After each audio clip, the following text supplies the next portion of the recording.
Hello and welcome to the Salt Collect channel, where we collect buckets of salt from the cheers of enemies. And today we'll be going through what I said, good hands and bad hands of the Boltonator. Now let's see if I can show this. Okay, cool. Yeah, I think it's working.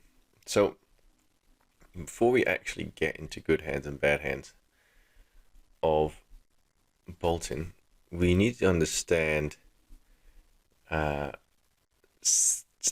Math, and every hero has their own math in terms of value and how to value a card. So for example, if we take something like Crippling Crush, if I'm connected to the internet, you can see here you're paying 7 to do 11, right? Which is pretty bad. It's a 4-card hand, generally, unless you have Seismic Surge. You come in for 11. The on-hit is what makes it worth so much more. Because the damage prevention that you're saving from them discarding those 2 cards is probably worth 3.5 per card. So let's say it's worth 7. So you're coming 18, right? 18 points of value. Not to mention the evasiveness of Bravo with its Dominate. So these are that's the math I'm talking about. You got to figure out how to come up with that math for your hero, whoever it is. Then if we go to 3 of a kind, this card, the math behind it is you can block for 6 with 2 cards, and then replace those 2 cards and deal X amount of damage back. So there is a high for Lexi, anyways. For the other heroes, for the other rangers, I'm not entirely sure how good it is. I don't think it's that good. And then something like Rain Razors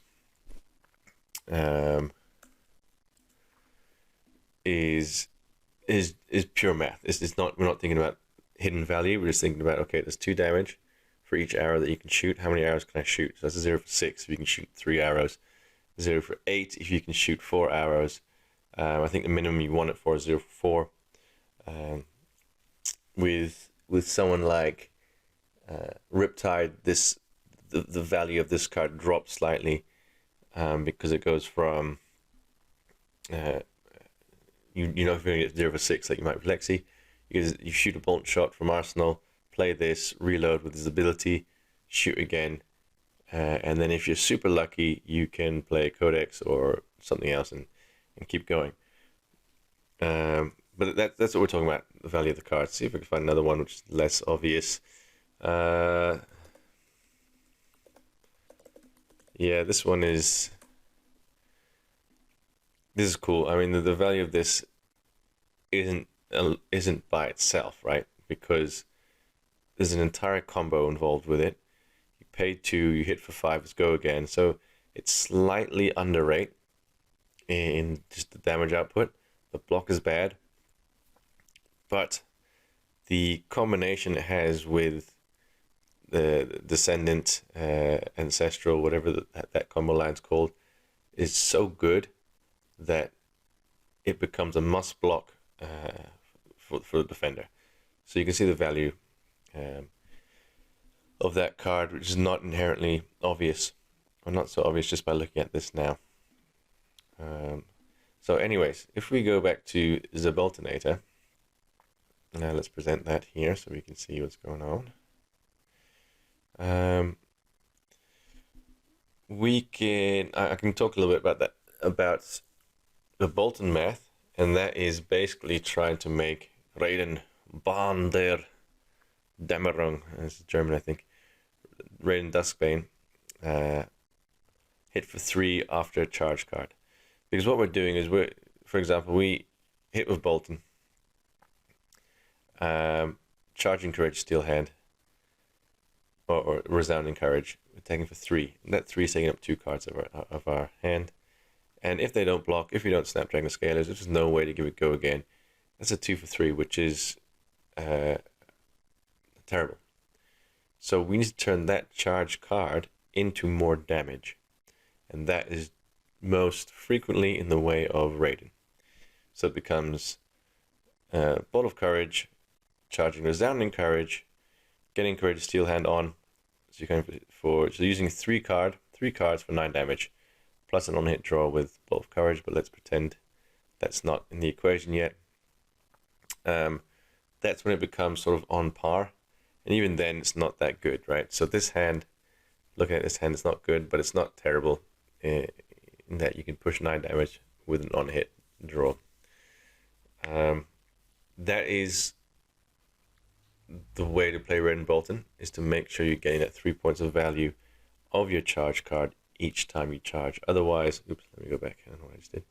Otherwise, you really, that's when people talk about Boltyn being a card disadvantage hero. It doesn't necessarily have to be that way. If you can plan your turns, figure out ways, build your deck in a way that every card is worth a minimum of 3 points because of raiding.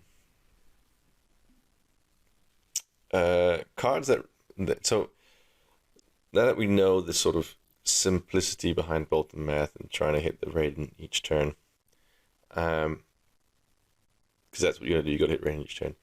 Then we look at cards that give us extra advantage from charging.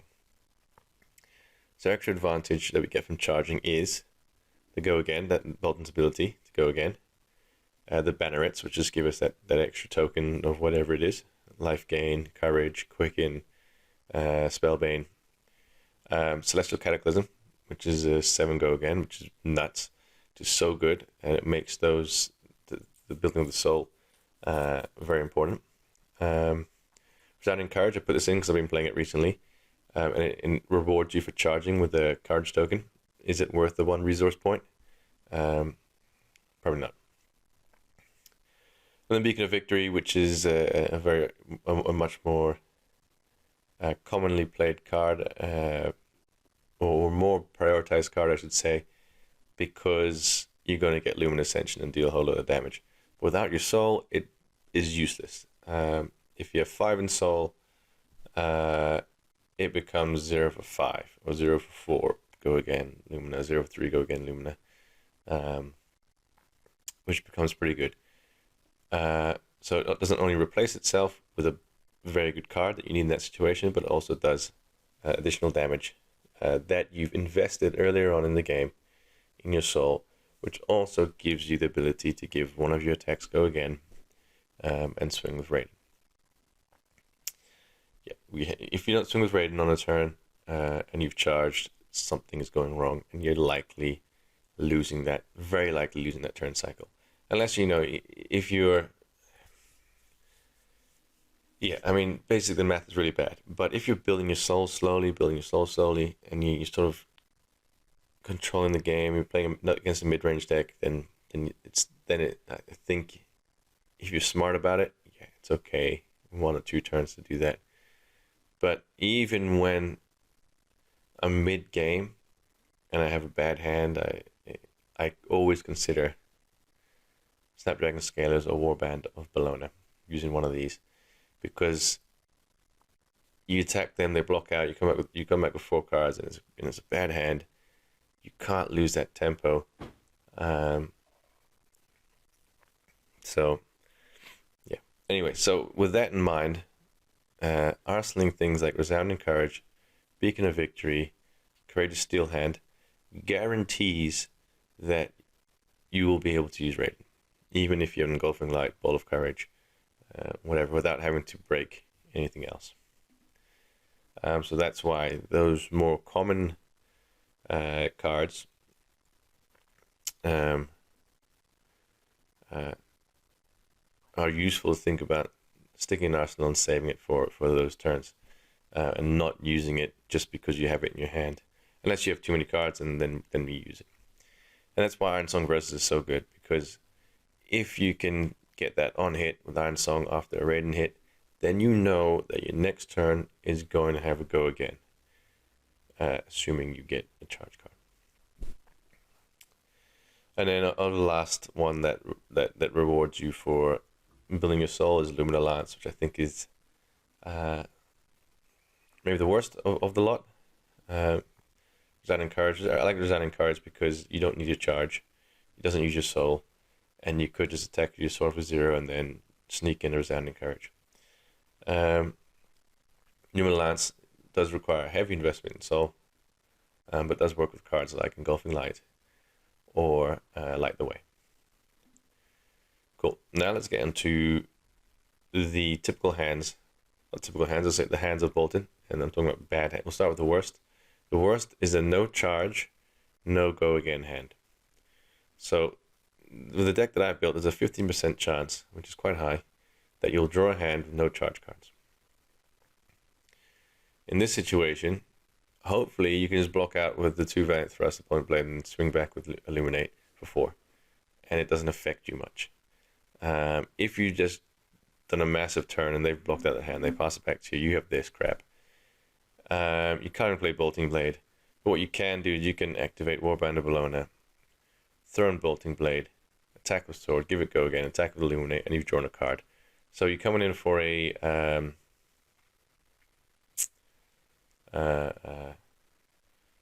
4-card 7, which is pretty bad, but you're getting an arsenal, so let's call it 3-card 7. Or you could even Warband of Bologna, paying these 2, attacking this Raiden, charging Bolting Blade, drawing a card, using it to Valiant Thrust. So you can go a little bit higher there, but then you lose your arsenal.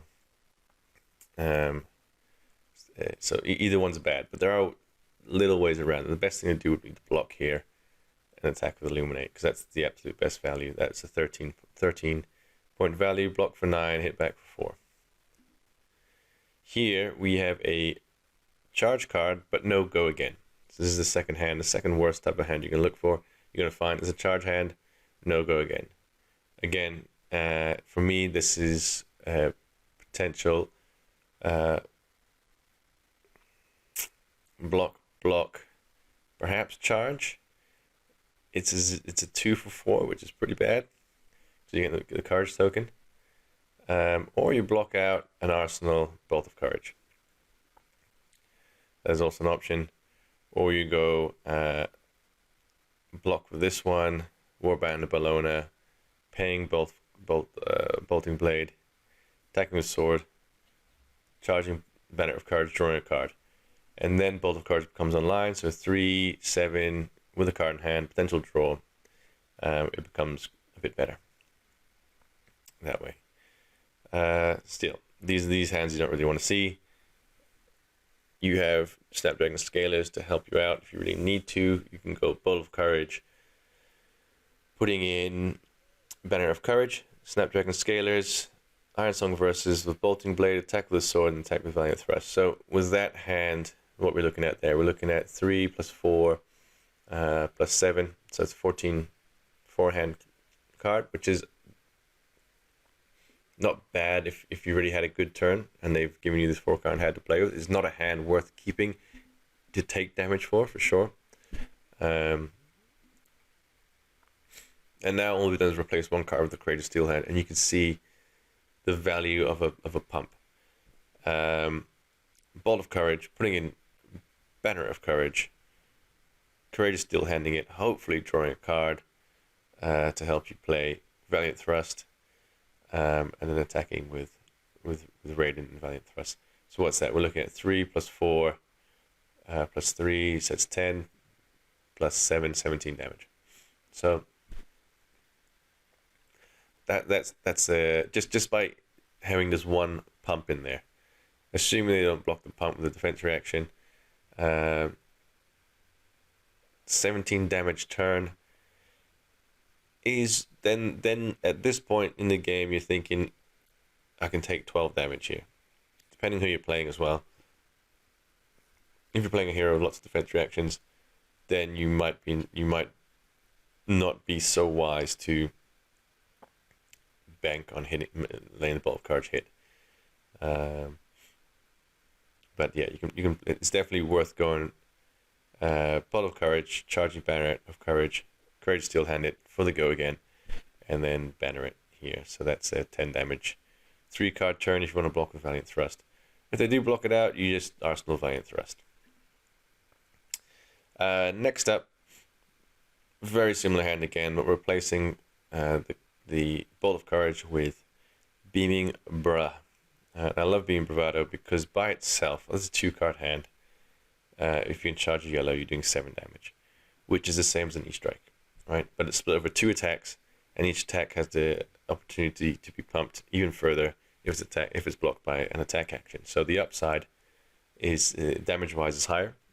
The potential is 9 damage worth there, which is great. 10 with a Banner of Courage. How's my battery doing? Okay, I think my battery died pretty quickly. Let's see if I can get through this. Present. Go back to presentation. Yeah. Same thing, except you got the Go Again built in with the Beam Bravado. And that's why this card is one of my favorite cards to come out of the new set, Dust Till Dawn, because we play it in red, play it in yellow, play 6 copies of this. It's pretty solid. And it helps you play a 3-card hand for Lumen Ascension, which very few hands do without having to sacrifice Snapdragon Scalers. And that's the reason why I've learned to always keep Snapdragon Scalars even into aggro matchups, because it's worth damage to help you with the Raiden, and it's worth 2 life with Lumen Ascension if this is replaced with an Engulfing Light or Bolt of Courage. But as it stands now, you can be in Bravado, Banner of Courage charged, and a Lumen Ascension twice with your sword. So this 3-card hand, no tunic, no nothing, is worth 4, 5, 4. So what's that? 4, 5, 4, 13 points of damage, plus 2 life gain. So it's 15, potential 15. Of course, we're counting in the Banner of Courage here. If it was another yellow, it would be less, 1 less. But still pretty good. If you think about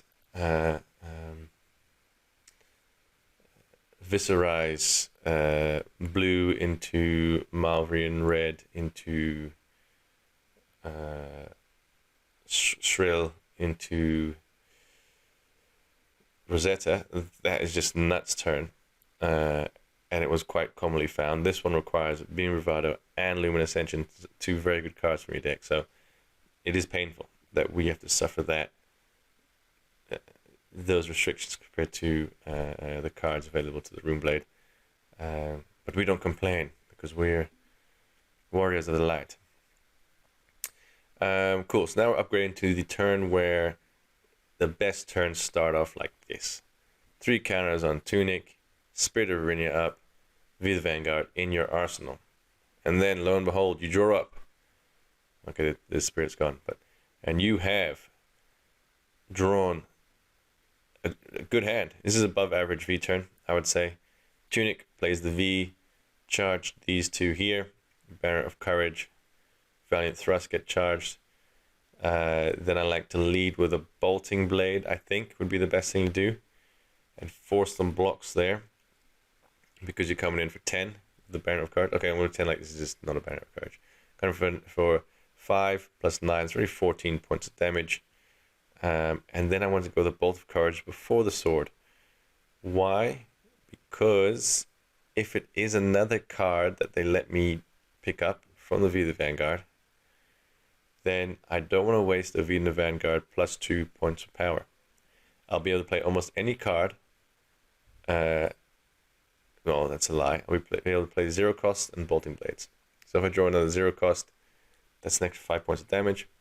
If I draw another Bolting Blade, it's 9 points of damage. If I have a lot of soul, then yeah, you can end with this and give it Go Again and just pray it's something nice.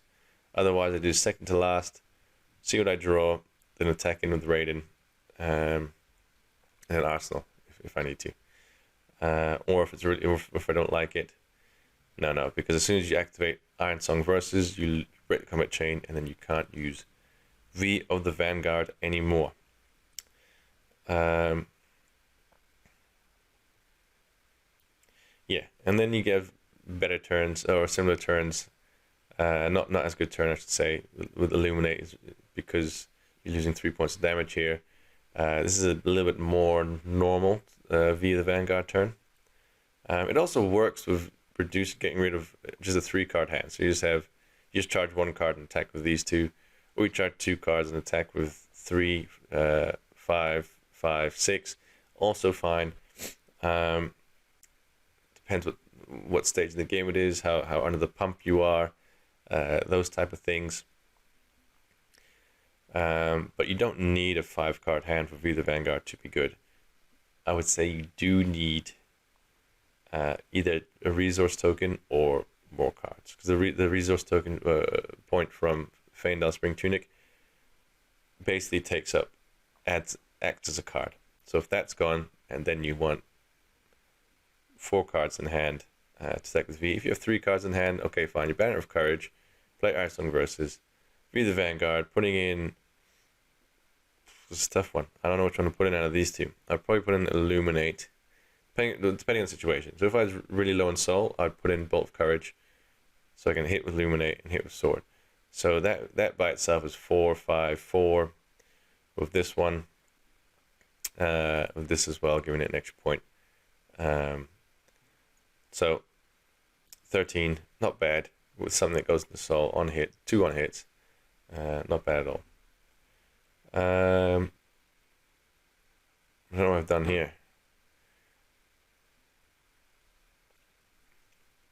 What is this? Okay, I think it's just a typical 4-card hand.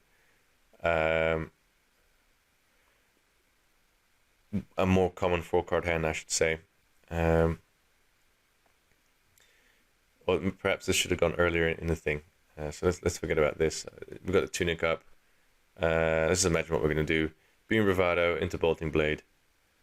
And then we decide which ones of these do we use. Probably this one, that's more damage. So what we can do is Beam Bravado, put Bolting Blade in, give it go again. Iron Song Versus with one of these. Attack with Sword. Tunic, attack with the other one. If you don't want Iron Song Versus, which is also fine, we can put Resounding Courage on Arsenal for the next turn, so that we know we have a go again. That's probably better. So let's forget the Iron Song Versus. Let's go Beam Bravado, charging Bolting Blade, and then using the Tunic counter to attack with Valiant Thrust.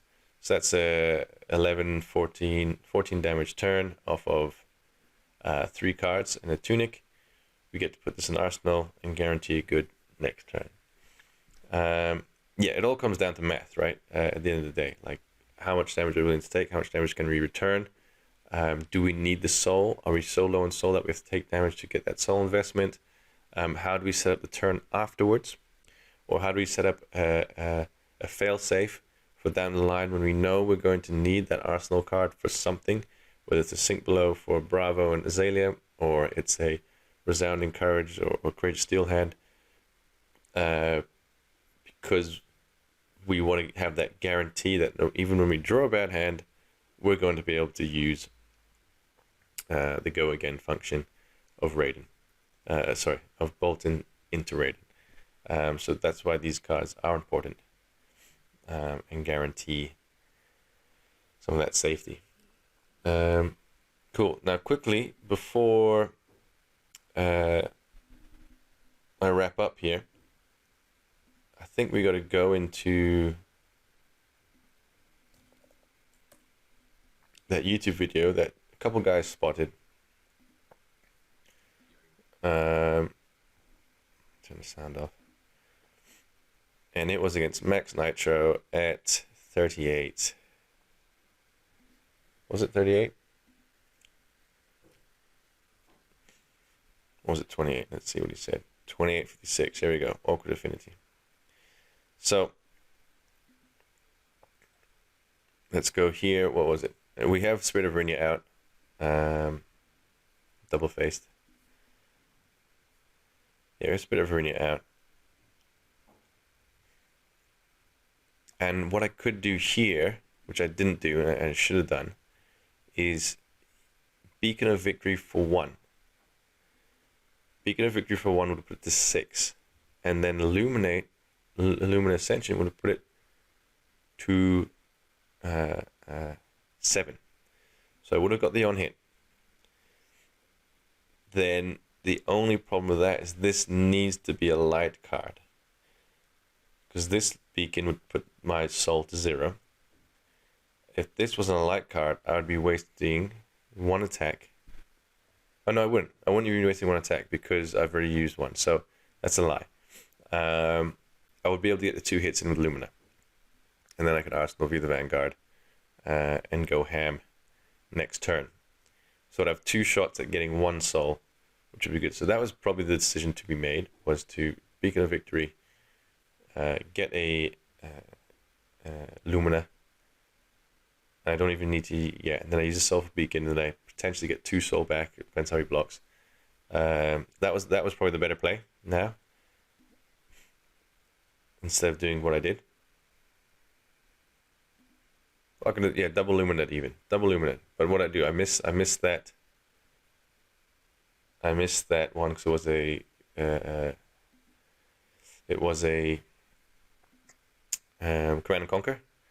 But it's very unlikely that I missed 2. So I could have double Luminated here and got a lot more value. So this was a misplay with the hand that I had and the math that I had in my head. So that was silly. And then afterwards, moving on.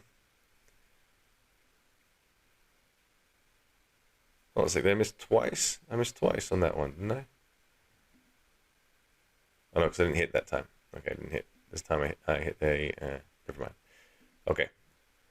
Here, what should have happened was Tunic via the Vanguard and putting in my 2 non-beacons. Then, let's go back to the hand. Then after that, so I attack with my via the Vanguard, have 2 in Soul, use 1 for go again, then attack with a sword. This is where it's a little bit tricky. So I attack with a sword, I play Beacon of Victory, I get an Illumina Ascension, play the Illumina Ascension, gets the go again. This is assuming he doesn't block, right? He doesn't block by enough points that I can get the hit. And then that needs to hit a light card. If that hits a light card, I could rinse and repeat. Then I could attack again with the sword, because I get the extra action point from Spirit of Rinya and Illumina Ascension. No blocks. Great. Beacon of Vic, second one in. And then attack twice more because I'm getting the action point and I've got the soul to do it. So those were probably better ways to use the hands that I had. Not probably, they were better ways. There was some risk involved, and maybe I was just being a little bit too cautious. Honestly, I didn't see those lines. I don't think I did. Or I just did the math. I remember the first one I just did the math wrong. I forgot that I could Beacon for 1 and Illumina Ascension for the other one to get the on hit. So that was my mistake for sure. The second one, I was thinking, okay, 2 souls not enough to Beacon of Victory twice. Because I would have to Beacon of Victory twice before my first attack with Raiden. So then they could just fully block out Raiden the first time, and then I would have no go again. I would have the extra action point, but after that extra action point, I have no go again. So I would have wasted one Raiden strike with the Ascension. It's every hero has their own math, right? Boltyn is taking advantage of Raiden. You need to do that for the math to work. If you don't do that, the math's not going to work and you will lose. It's that simple. Make Raiden work. Find out ways to make it work. If it's not working, build your deck differently. if it's still not working, build your deck differently, or find a play style where you can have the guarantees of a Courageous Steel hand, an Arsenal, Bolt of Courage somewhere, or whatever it is, or enough guarantees like Snapdragons, Warband of Bologna, Helm of Providence, that can change your hand or make your hand work. Because if you're not making Raiden work, you will lose. You should be attacking as much as you can, Raiden. That's about it. And then that's the basics of it. And then we move into things like, how do you prepare for your big turns? For me, I use Lumina to prepare for my Be the Vanguard turns if it opens up that way. Otherwise, it's just trying to get value where you can get it from. Like I said, where is it? Which hand is it? This hand here, 3-card hand, pretty solid value there. Just a 2-card hand of Beam Bravado, and this one, pretty solid. So yeah, there you go. I hope that helped. I don't know if I just went in too surface level, but that's sort of my way of thinking. Of course, I do a lot more analysis when I'm playing, who I'm playing, what the life totals are, the amount of cards that have been used by them. I mean, the big threats they've been using, that type of stuff. But in general, you take this as a foundation, and then you build on that with more specifics of what's going on in the game. Yeah, feel free to ask questions. If you see any flaws in what I've said, please point them out, because we're here to get better. We're not here to just listen and say, yeah, sure, great. No, I want you guys to point out any flaws in there. And yeah, until next time.